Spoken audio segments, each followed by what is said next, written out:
আমরা আজকে রেসপিরেটরি সিস্টেমের কিছু কনজেনিটাল অ্যানোমালি নিয়ে ডিসকাস করব। প্রথমে আমরা যে ছবিটা দেখতে পাচ্ছি এটা ট্রাকিওএসোফেজিয়াল ফিস্টুলা, এটা লিটারের জন্য ইম্পর্টেন্ট। এখানে একটা অ্যাবনর্মাল কমিউনিকেশন থাকে ট্রাকিয়া এবং ইসোফেগাসের মাঝে। এখানে আমাদের এখানে যে ছবিগুলো দেখানো যাচ্ছে সেখানে এ বি সি ডি প্রথম চারটাতে অ্যাট্রেসিয়া আছে এবং যেটা লাস্টের টাইপ ই অথবা এইস, এখানে অ্যাট্রেসিয়া নাই। তবে অ্যাট্রেসিয়া, ইসোফেজিয়াল অ্যাট্রেসিয়া থাকতেও পারে, নাও থাকতে পারে। এখানে একটা অ্যাবনর্মাল কমিউনিকেশন থাকতে হবে। এখন এটা আমরা আমাদের আজকের টপিকটা কনজেনিটাল, তবে এটা কিন্তু আহ, যদি কোনো কারণে ইনটিউবেশন বা কোনো ট্রমা অথবা ম্যালিগনেন্সির কারণেও এরকম অ্যাবনর্মাল কমিউনিকেশন তৈরি হতে পারে, যেটা বয়স্কদের ক্ষেত্রে ম্যালিগনেন্সি চিন্তা করা হবে। এছাড়াও যদি ট্রাকিওস্টোমি টিউব বা অন্য কোনো ট্রমা থেকেও কিন্তু এরকম কমিউনিকেশন তৈরি হতে পারে। আমাদের আজকেরটা কনজেনিটাল। এখানে আমরা জানি যে আহ, এটা ফরগাট থেকে ডেভেলপ করে একটা বার্ড তৈরি হয় এবং এটা পরবর্তীতে সেপারেশন হয়। যদি নর্মাল যে সেপারেশন হয়, সেপারেশনটা যদি অ্যাবনর্মাল কোনো প্রসেসে চলে যায়, সেক্ষেত্রে এরকম কমিউনিকেশন থাকতে পারে। এখানে আমরা যে ক্লাসিফিকেশনটা দেখতেছি সেটা হচ্ছে গ্রস এবং ভট ক্লাসিফিকেশন। এখানে একটু নামগুলো আলাদা, কিন্তু আমাদেরকে দেখতে হবে যে এখানে কি কি আছে। যদি প্রথমটা যদি দেখি টাইপ এ অথবা ভট ওয়ান, এখানে শুধুমাত্র অ্যাট্রেসিয়া আছে। যদিও নামটা ফিস্চুলা, কিন্তু এখানে শুধু অ্যাট্রেসিয়া আছে, কোনো ফিস্চুলাস কমিউনিকেশন নাই, তারপরেও এই ক্লাসিফিকেশনের মধ্যে এটা আছে। আচ্ছা, যদি টাইপ বি দেখি অথবা টাইপ টু, সেখানে প্রক্সিমাল ফিস্টুলা আছে এবং ডিস্টালি আমরা যদি অ্যাট্রেসিয়া দেখি, এখানে অ্যাট্রেসিয়াও আছে। এবং টাইপ সি তে আবার ফিস্টুলাটা হচ্ছে ডিস্টাল এবং প্রক্সিমালটা অ্যাট্রেসিয়া। এখন আমরা যদি এখানে দেখি, যদি টাইপ ওয়ান যদি হয়, সেক্ষেত্রে যদি আমরা বেরিয়াম অথবা কন্ট্রাস্ট এক্সামিনেশন করি, সেক্ষেত্রে কিন্তু এটা রেসপিরেটরি ট্র্যাক্টে যেতে পারবে না। এবং টাইপ সি যদি করি, সেক্ষেত্রে কিন্তু টাইপ ওয়ান এবং সি তে যে বেরিয়ামটা কোনোভাবে রেসপিরেটরি ট্র্যাক্টে যাবে না, এই কমিউনিকেশনে যাবে না। আহ, আবার যদি টাইপ বি দেখি, এটা কিন্তু বেরিয়াম এক্সামিনেশন করলে রেসপিরেটরি ট্র্যাক্টে যাবে এবং ডি এবং ই, বি ডি এবং ই এগুলোতে রেসপিরেটরি ট্র্যাক্টে কন্ট্রাস্টে চলে যাবে। এবং এখানে যদি টাইপ ডি টা দেখি, এখানে প্রক্সিমাল এবং ডিস্টাল দুই পাশেই কিন্তু ফিস্টুলাটা আছে। এবং টাইপ ই, যেটা ভোটে আবার এইচ টাইপ বলে, এইচ টাইপটা হচ্ছে র্যাপারেন্সের জন্য। এটা একটা স্মল কমিউনিকেশন থাকে। ইসোফেগাসটা মোটামুটি নর্মালি থাকে, কিন্তু এটা একটা কমন চ্যানেল দিয়ে ট্রাকিয়ার সাথে কানেক্টেড থাকে।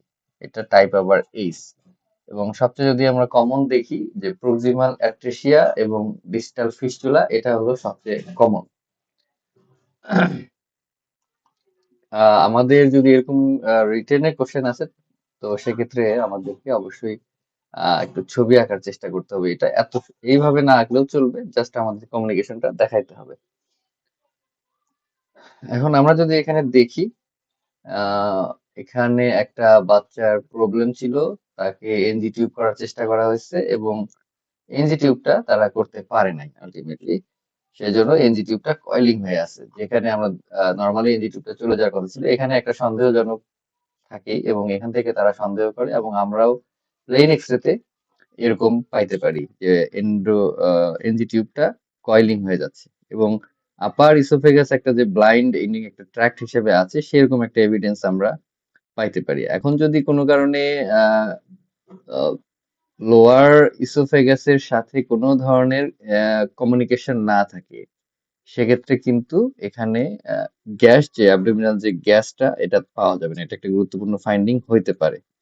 যদি ইসোফেগাসের, ডিস্টাল ইসোফেগাসের সাথে কোনো ধরনের কমিউনিকেশন, সেটা ইসোফেগাস দিয়ে হতে পারে অথবা ট্রাকিয়া দিয়ে হতে পারে, যদি কোনো রকম কানেকশন না থাকে, তাহলে এখানে অ্যাবডোমেনটা গ্যাসলেস হবে। এটা একটা প্লেন এক্সরে ফাইন্ডিং হতে পারে। তবে আমরা দেখছি যদি কোনো কারণে ফিস্টুলাস কমিউনিকেশন থাকে, যেটা আহ, মোটামুটি টাইপ ওয়ান ছাড়া ওয়ান এবং টু ছাড়া মোটামুটি ডিজিটাল ইসোফেগাসের সাথে সিডিই বা থ্রি এবং এইচ টাইপ এগুলোতে কমিউনিকেশন আছে। এখন এই কমিউনিকেশন যদি থাকে ডিজিটাল ইসোফেগাসের সাথে বা ফিস্টুলাস কমিউনিকেশন যদি থাকে, সেক্ষেত্রে অ্যাবডোমেনে আমরা গ্যাস পাবো।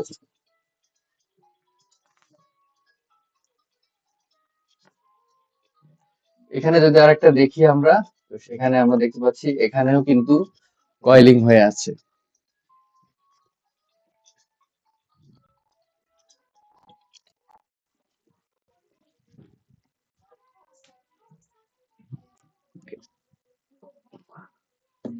সরি, আমার একটা কল আসছিল। এখানে আমরা যে এভিডেন্সটা পাচ্ছি যে প্রক্সিমাল ইসোফেগাসে একটা ব্লাইন্ড এন্ডিং এ একটা পার্ট পাচ্ছি এবং এখানে এনজি টিউবটা কয়েলিং হয়ে আছে।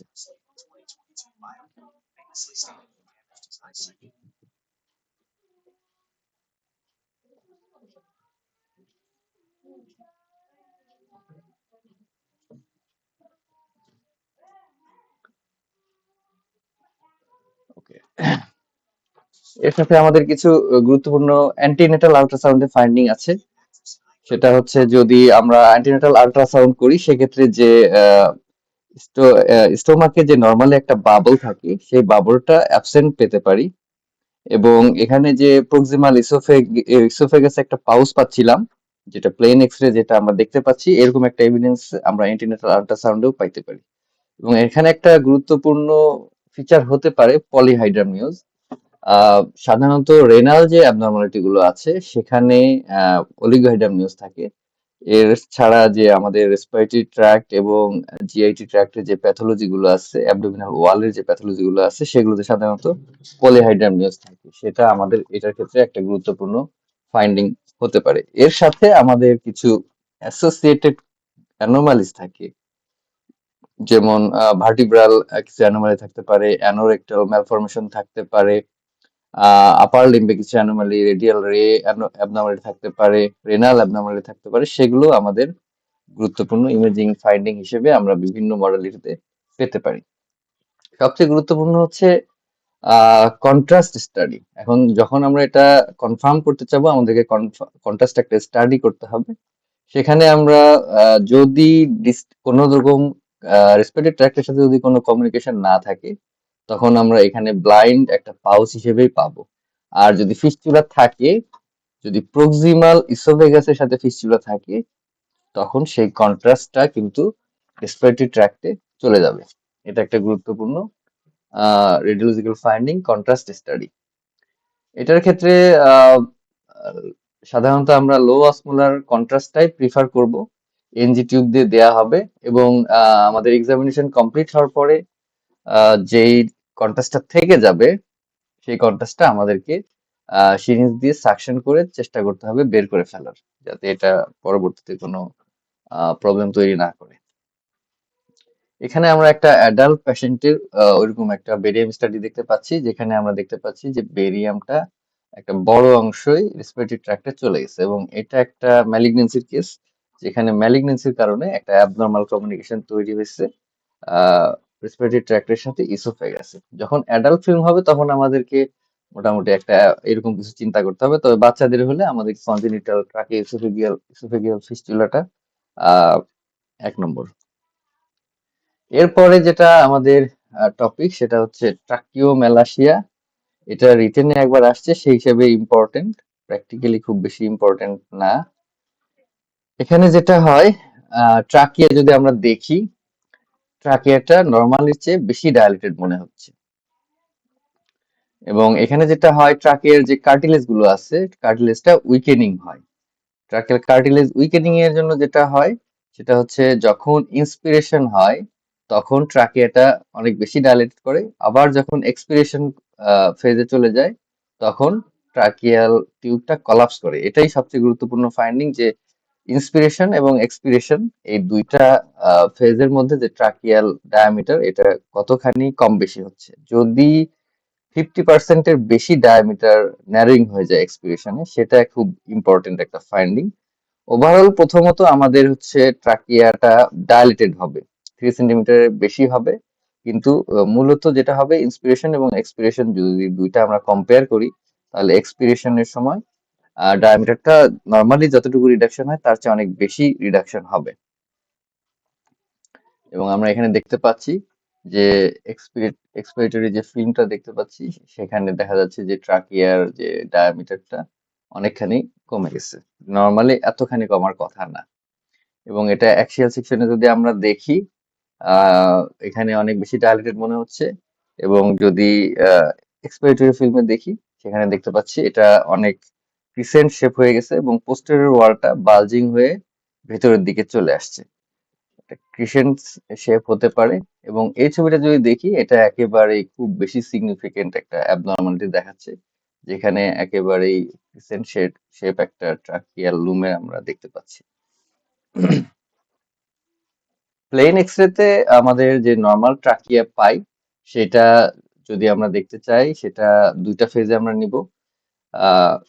ইন্সপিরেটরি ফেজে ডাইলেটেড মনে হবে, এবং এক্সপিরেটরি ফেজে যদি আমরা ল্যাটারাল ভিউ নেই, সেক্ষেত্রে আমরা এটার একটা এভিডেন্স পাবো যে ল্যাটারাল ভিউতে ট্রাকিয়ার এপি ডায়ামিটারটা অনেক বেশি কমে গেছে। এরপরে আমাদের যে ফিল্মটা দেখতে পাচ্ছি, এখানে যদি আমরা দেখি, তাহলে রাইট লাং ফিল্ডে মনে হচ্ছে কিছু সিস্টিক লেশন থাকতে পারে, ক্যাভিটারি লেশনের মতো মনে হচ্ছে। এটা যদি আমরা আহ, আহ, দেখি, এটা আসলে সিটি কার্ডটা আগে থাকলে ভালো হতো। যাই হোক, এখানে আমাদের ছোট বাচ্চা যদি হয়, তখন আমাদেরকে কিছু সিস্টিক লেশনের কথা চিন্তা রাখতে হবে। তার মধ্যে সবচেয়ে যেটা ইম্পর্টেন্ট, কনজেনিটাল সিস্টিক অ্যাডিনোমাটয়েড ম্যালফরমেশন অথবা হেমাটোমাটাস ম্যালফরমেশন, সিসিএএম, অথবা এটাকে আরেকটা নাম হচ্ছে কনজেনিটাল পালমোনারি এয়ারওয়ে ম্যালফরমেশন, সিপিএএম, সিসিএএম অথবা সিপিএম। যাই হোক, এটা একটা সিস্টিক লেশন। এটার কয়েকটা টাইপ আছে, আমি সেই তিনটা টাইপ এখানে দেখাচ্ছি।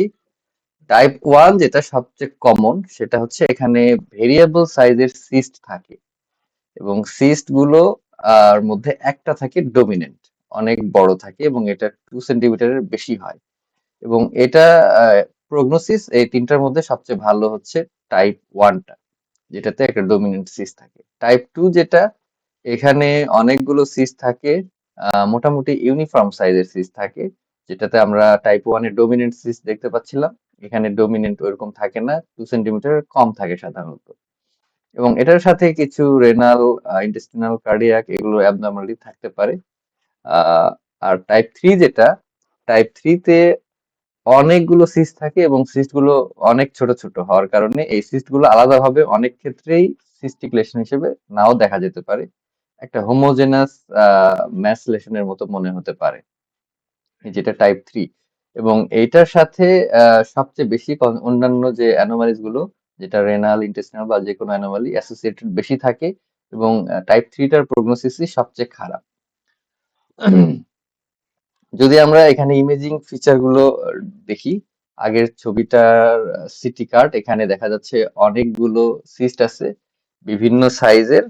তার মধ্যে একটা বা দুটা কিন্তু ডোমিনেন্ট। তার মধ্যে আমরা এখানে একটা অনেক বড় দেখতে পাচ্ছি, যেটা ডোমিনেন্ট সিস্ট। এটা হলো গুরুত্বপূর্ণ ফিচার টাইপ 1 এর জন্য, সিপিএএম। এখানে যদি আমরা দেখি, এটাতে খুব ভালো বোঝা যাচ্ছে না, তারপরে লেফট লাংটা একটু মনে হচ্ছে ছোট ছোট সিস্ট আছে। এখানেও যদি আমরা সিটি সেকশন দেখি, তার মধ্যে আমরা ভেরিয়েবল সাইজের সিস্ট দেখতে পাচ্ছি, এবং এখানে একটা ডোমিনেন্ট সিস্ট দেখতে পাচ্ছি। এটাও টাইপ 1। টাইপ 1 এর প্রগনোসিস এই কয়েকটার মধ্যে তুলনামূলকভাবে ভালো। এরপরে আমরা যে লাং চেস্ট এক্সরেটা দেখতে পাচ্ছি, এখানে আমরা লেফট লাং এর আপার পার্টে হাইপার ইনফ্লেটেড একটা হাইপার ইনফ্লেশন দেখতে পাচ্ছি, এবং সেটা মেডিসিনামে একটা প্রেসার ইফেক্ট দিচ্ছে, এবং মনে হচ্ছে লাংটা সামান্য বেশ খানিকটা হার্নিয়েট হয়ে রাইট সাইডের দিকে চলে আসছে, ট্রাকিয়াটাও শিফট করছে। এবং এইটা বাচ্চাদের জন্য যদি হয়, সেক্ষেত্রে কিন্তু বড়দের জন্য তো ইমফাইসেমাটাস চেঞ্জ, কিন্তু বাচ্চাদের জন্য এটার একটা স্পেশাল নাম আছে, কনজেনিটাল লোভার ওভার ইনফেকশন, সিএলও। কনজেনিটাল লোভার ইমফাইসিমা এটার আরেকটা নাম। ইমফাইসিমা টার্মটা যদি শুনি, তাহলে মনে হয় যে অ্যালভিওলার ওয়ালের যে ডিস্ট্রাকশন, সেই ডিস্ট্রাকশন গুলো অ্যালভিওলার ওয়াল ডিস্ট্রাকশনটা সাধারণত বড়দের যে ইমফাইসিমা সেটাতে হয়, বা ইমফাইসিমার মিনিংটাই হচ্ছে ওইরকম যে অ্যালভিওলার ওয়ালটা ডিস্ট্রাকশন হবে।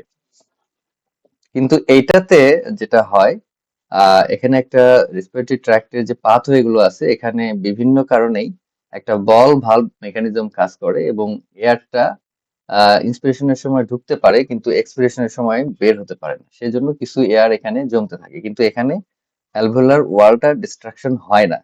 সেই জন্য এটা কনজেনিটাল ওভার ইনফ্লেশন নামটাই প্রেফার করা হয়। কিন্তু দুইটাই আহ, একই মিনিং, কনজেনিটাল লোভার ইমফাইসিমা অথবা কনজেনিটাল লোভার ওভার ইনফ্লেশন।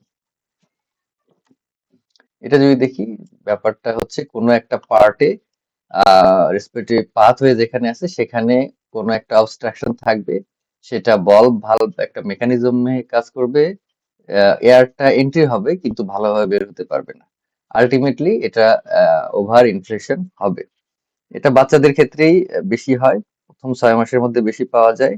সেটা ট্রাকিয়াল ওয়ালে যে কার্টিলেজ গুলো আছে, কার্টিলেজের অ্যাবনর্মালিটির কারণে হতে পারে, ইনফ্লামেটরি চেঞ্জের কারণে হতে পারে, মিউকাস প্লাগ দিয়ে হতে পারে, বা অন্যান্য বিভিন্ন ধরনের কারণে, এক্সটেন্সিভ কম্প্রেশনের কারণে হতে পারে এই ধরনের ঘটনা। লেফট আপার লোবে সবচেয়ে বেশি হয়, সব জায়গাতেই মোটামুটি হতে পারে। এখানে আমরা যদি দেখি ওইরকমই একটা ফিল্ম, এটা তো আমরা দেখতেই পাচ্ছি যে একটা লেফট লাংসের একটা পার্টে অনেক বেশি ইনফ্লেশন হয়ে গেছে এবং এটা প্রেসার ইফেক্ট দিচ্ছে, হার্নিশন হয়ে যাচ্ছে এবং ফিল্মটা বাচ্চার, সেক্ষেত্রে আমাদের মাথায় কিন্তু কনজেনিটাল লোবার ওভার ইনফ্লেশন একটা থাকবে। এখন ইনিশিয়ালি যেটা হতে পারে, বাচ্চার জন্মের পরে প্রথম কিছুদিন এই লাংসের ভিতরে ফ্লুইডটা জমে থাকতে পারে, সেক্ষেত্রে এটা যে আমরা হাইপার ট্রান্সরেডিয়েন্ট দেখতে পাচ্ছি, বরং প্রথম কিছুদিন উল্টা ঘটনাও ঘটতে পারে। তবে টিপিক্যালি আমাদের ফিল্ম হচ্ছে হাইপার ইনফ্লেটেড হবে বা হাইপার লুসেন্ট হবে বা হাইপার ট্রান্সলুসেন্ট হবে, ট্রান্সরেডিয়েন্ট হবে, যেটা আমরা টার্ম বলি। এবং এটা একটা ভালো প্রেসার ইফেক্ট থাকে, যেটা মেডিস্টিনামকে ডিসপ্লেস করতেছে, ট্রাকিয়াকে ডিসপ্লেস করতেছে, ডায়াফ্রামটা আবার ডিপ্রেসড হতে পারে, যেটা ওভার ইনফ্লেশনের কারণে যে ফাইন্ডিং গুলো থাকে এখানে সেই সব ফাইন্ডিং থাকবে। এখন যদি অ্যান্টিনেটাল আল্ট্রাসাউন্ড করা হয়, আমি যেটা বললাম যে এটা যখন অ্যান্টিনেটাল আল্ট্রাসাউন্ড হবে তখন ওখানে তো এয়ার থাকবে না, ফ্লুইড থাকবে, এবং তখন এটা আবার ইকুইক হাইপার ইকুইক ম্যাস হিসেবে আমাদের অ্যান্টিনেটাল আল্ট্রাসাউন্ডে একটা ফিচার আসতে পারে। আসসালামু আলাইকুম ভাইয়া। ভাইয়া রাইট সাইডে যে একটা ওপাসিটি দেখা যাচ্ছে এটা কি ভাইয়া? এটা তো মেডিসিনাম শিফট করছে বাচ্চাদের, আমরা জানি থাইমাস থাকে, হতে পারে যে এটা থাইমাসের দিকে গিয়া লাংসের উপর প্রেসার দিচ্ছে। ইভেন এখানকার প্রেসার ইফেক্টের কারণে এই লাংসে কলাপসও থাকতে পারে আপার লোবে, আবার প্রমিনেন্ট থাইমাসও হতে পারে। এইটাতে আমাদের কাছে আহ, যদি সফট টিস্যু শ্যাডো থাকতো সেক্ষেত্রে আমরা একটু প্রেডিকশন করতে পারতাম, এখানেও ভালো বোঝা যাচ্ছে না। থাইমাস হতে পারে, লাং কলাপসও হতে পারে, তবে আমার কাছে মনে হচ্ছে এটা থাইমাস হবে, প্রমিনেন্ট থাইমাস। ওকে, এরপরে আমরা যে ফিল্মটা দেখতে পাচ্ছি এটা রিটেনে আসছে, রিটেনের জন্য ইম্পর্টেন্ট, পরীক্ষায় খুব ভাইবার জন্য খুব বেশি ইম্পর্টেন্ট না হলেও রিটেনের জন্য ইম্পর্টেন্ট। এটা সিমিটার সিনড্রোম বা হাইপোজেনেটিক লাং সিনড্রোম। এখানে যেটা হয়, partial anomalous pulmonary venous drainage হয়। এখানে আমরা জানি নর্মালি পালমোনারি ভেইন গুলো লেফট অ্যাট্রিয়ামে ওপেন করে, কিন্তু কিছু কিছু ক্ষেত্রে পার্শিয়াল অ্যানোমালি হতে পারে, সেখানে দেখা যাচ্ছে একটা পার্ট যেটা পালমোনারি ভেনাস সিস্টেমটা অ্যাবনর্মাল হচ্ছে, সেটা আইভিসি তে হতে পারে, রাইট অ্যাট্রিয়ামে হতে পারে, পোর্টাল বিভিন্ন জায়গায় হতে পারে। এবং সাথে যেটা হয় এখানে একটা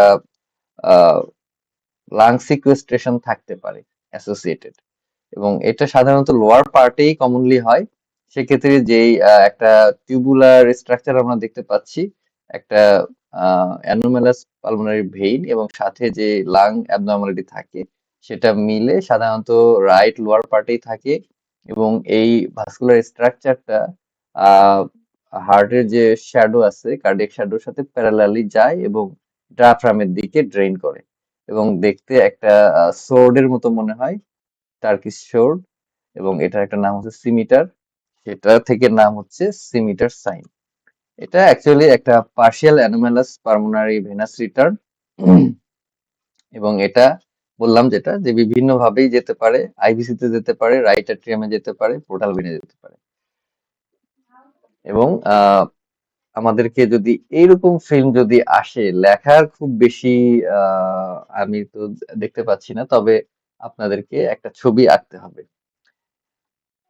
আচ্ছা, যদি আমরা কনফার্ম করতে চাই তাহলে অবশ্যই অ্যানজিওগ্রাম করতে হবে, সেটা সিটি করতে পারি, কনভেনশনাল করতে পারি, এমআর অ্যানজিওগ্রাম করতে পারি। সেক্ষেত্রে আমরা অবশ্যই খুব ক্লিয়ারলি একটা ভাস্কুলার স্ট্রাকচার দেখতে পারবো, যেটা কতখানি এক্সটেনশন আছে এবং কোথায় ড্রেন করতেছে, এই ইনফরমেশন গুলো আমরা সেক্ষেত্রে পেয়ে যাব এবং আমাদের ডায়াগনোসিস কনফার্ম করতে পারবো।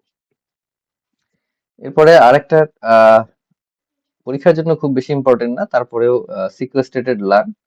এখানে যেটা হয়, এটা লাগে এক ধরনের ম্যাস লেশন হিসেবে প্রেজেন্ট করে। পালমোনারি টিস্যু গুলো অ্যাবনর্মাল ডেভেলপমেন্ট হয়, অ্যাবারেন্ট পালমোনারি টিস্যু। সেখানে নর্মালি যে পালমোনারি আর্টারি থেকে একটা লাংসের একটা পার্ট সাপ্লাই পায়, ব্লাড সাপ্লাই, সেটা এখানে হবে না। এখানে যেটা হবে, এটা অ্যাওর্টা থেকে সাপ্লাই পাবে, অ্যাওর্টা থেকে সাপ্লাই পাবে, এবং এটা ড্রেনেজটা নর্মাল পালমোনারি ভেইনেও হতে পারে, এছাড়াও অ্যাজাইগাস সিস্টেমেও হতে পারে। তবে মেইন যেটা, সেটা হলো আর্টারিয়াল যে সাপ্লাই, এটা অ্যাওর্টা থেকে আসবে, আহ, এবং এটা একটা ম্যাস লেশনের মতো হিসেবে প্রেজেন্ট করে। এটা ইন্ট্রালোবার হতে পারে, লাং টিস্যুর ভেতরে যখন থাকবে তখন এটাকে ইন্ট্রালোবার বলা হবে, এবং যখন লাং টিস্যুর ভেতরে থাকবে তখন এটার আলাদা করে প্লুরাল কোনো কভারিং থাকে না। এবং যেটা ভাস্কুলার সাপ্লাই অ্যাবনর্মাল হবে, সেটা অবশ্যই একটা গুরুত্বপূর্ণ ফাইন্ডিং, যেটা আমরা কনফার্ম যদি করতে চাই, সিটি অথবা অ্যানজিওগ্রাম বা অন্য মডালিটি যেগুলো আমাদের হায়ার মডালিটি আছে, সেগুলো থেকে আমরা কনফার্ম করতে পারবো যে অ্যাবনর্মাল ভাস্কুলার কানেকশন আছে এখানে, যেটা সিকোয়েস্টেটেড লাং। এবং এটা যখন লাংস এর বাইরে থাকবে, সাধারণত ডায়াফ্রামের দিকে থাকে, তখন এখানে একটা আলাদা প্লুরাল কভারিং থাকতে পারে, সাধারণত থাকে, কিন্তু ইন্ট্রালোবার হলে আলাদা প্লুরাল কভারিং থাকে না। আহ, এছাড়াও এক্সট্রা লোবার আবার থোরাসিকের বাইরেও হতে পারে, তখন এটা এক্সট্রা লোবার এক্সট্রা থোরাসিক সিকুয়েস্ট্রেশন। তবে এখানে গুরুত্বপূর্ণ হচ্ছে যে এখানকার ভাস্কুলার সাপ্লাইটা অ্যাবনর্মাল হবে এবং অ্যাবারেন্ট পালমোনারি টিস্যু থাকবে, এখানে বাতাস মানে নর্মাল যে এয়ার ঢোকার কোনো সম্ভাবনা নাই।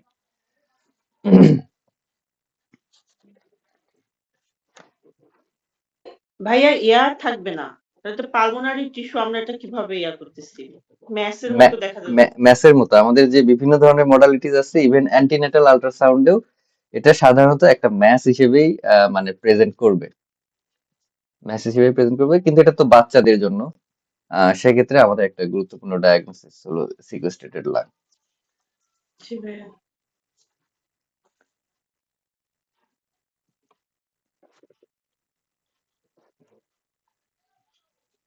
এখানে যদি আমরা দেখি, এখানে খুব ভালোভাবে কিছুই বোঝা যাচ্ছে না, তবে সিটি যদি করি, সিটি কাটে আমরা দেখতে পাচ্ছি যে একটা অ্যাবনর্মাল ম্যাসের মতো মনে হচ্ছে, এবং এটা পোস্ট কন্ট্রাস্টে দেখা যাচ্ছে যে একটা ভাস্কুলারিটি আছে, এবং এই ভেসেলটা আমরা যেটা বললাম যে নর্মাল যে pulmonary vein, sorry, pulmonary artery থেকে এটা কানেকশন পায় না, এটার কানেকশনটা পায় হচ্ছে অ্যাওরটা থেকে। এই ছবিটাতে খুব ভালোভাবে দেখা যাচ্ছে যে ডিসেন্ডিং থোরাসিক অ্যাওরটা থেকে একটা ভাস্কুলার সাপ্লাই এখানে যাচ্ছে, এটা একটা কেস। এবং যদি অ্যান্টিনেটাল আল্ট্রাসাউন্ড করা হয়, সেক্ষেত্রে ইকোজেনি একটা ম্যাসের মতো ফিচার নিয়ে এটা প্রেজেন্ট করতে পারে আমাদের কাছে, একই কেস। এরপরে আমাদের যেটা টপিক, সেটা হচ্ছে অ্যাজাইগাস ফিশার। এটা 1% পপুলেশনে পাওয়া যায়, এটা খুব গুরুত্বপূর্ণ কিছু না, তবে আমরা যখন পাই এটা আমরা সাধারণত রিপোর্টে কমেন্ট করি।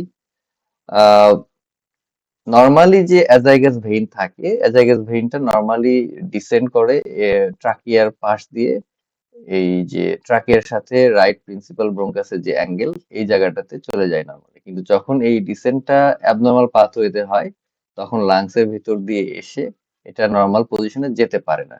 তখন কোনো একটা জায়গায় এটা এসে অ্যারেস্ট হয়ে যাবে এবং এই বরাবর একটা ফিশারের মতো আমরা দেখতে পাবো, যেটা অ্যাজাইগাস ফিশার।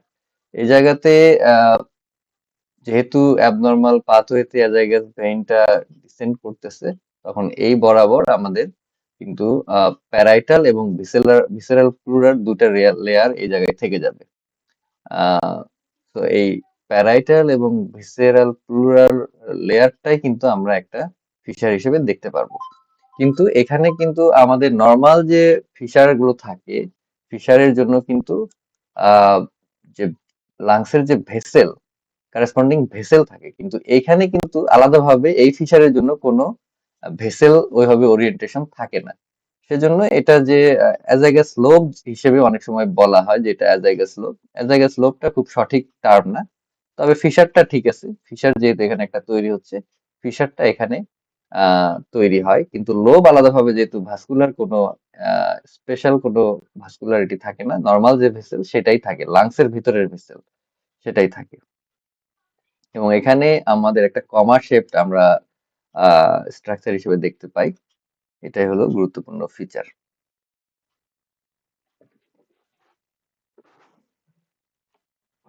এখানেও দেখতে পাচ্ছি খুব ফেইন্ট একটা লাইন।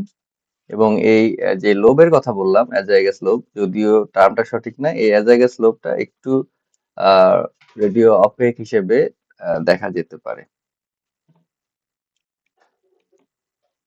ওকে, আমার ডিসকাশন আজকে এখানেই শেষ। আপনাদের কেউ কিছু অ্যাড করতে চান কিনা?